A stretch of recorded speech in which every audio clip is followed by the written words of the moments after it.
بسم اللہ الرحمن الرحیم۔ السلام علیکم۔ آج ہم سورۃ محمد کے فضائل شیئر کریں گے آپ کے ساتھ۔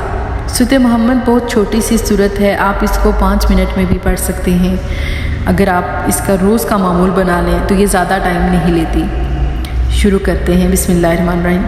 یہ سورت بڑی بابرکت ہے کیونکہ یہ حضور پاک صلی اللہ علیہ وسلم کے نام کی طرف منسوب ہے۔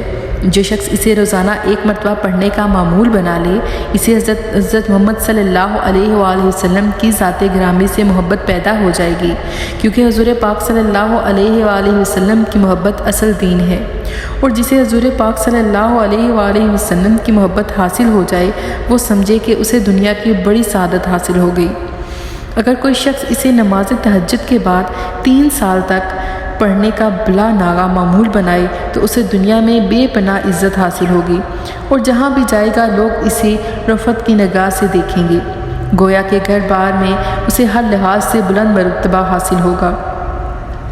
اگر کسی شخص کو کوئی ایسا کام درپیش ہو جو بظاہر ہوتا ہوا نظر نہ آتا ہو، اسے چاہیے کہ ہر جمعے کو چند مرد اکٹھے کرے اور اس سورت کو 111 مرتبہ پڑھائے۔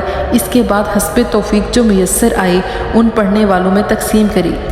7 جمعوں تک ایسا ہی کرے، انشاءاللہ تعالی مشکل سے مشکل کام بھی ہو جائے گا۔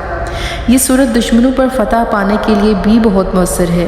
اگر کسی شخص کو کوئی دشمن تنگ کرتا ہو تو اسے چاہیے کہ 40 دن تک اس سورت کو 11 مرتبہ بعد نماز عصر پڑھے۔ انشاءاللہ تعالی دشمن زیر ہوگا اور ہمیشہ کے لیے اپنی بری حرکتوں سے باز آ جائے گا۔ اگر کسی شخص کو برے خواب آتے ہوں تو اسے چاہیے کہ سونے سے پہلے اس سورت کو 1 مرتبہ پڑھ کر سوئے۔ انشاءاللہ تعالی کوئی برا خواب نہ آئے گا بلکہ اچھے خواب دیکھنے لگے گا۔ اس عمل کو 11 روز تک جاری رکھے۔ انشاءاللہ تعالی اللہ پاک ہر جائز خواہش پوری کرے گا۔ انشاءاللہ تعالی اس کو تمام بری آفات سے نجات ملے گی اللہ پاک کے فضل و کرم سے، انشاءاللہ تعالی۔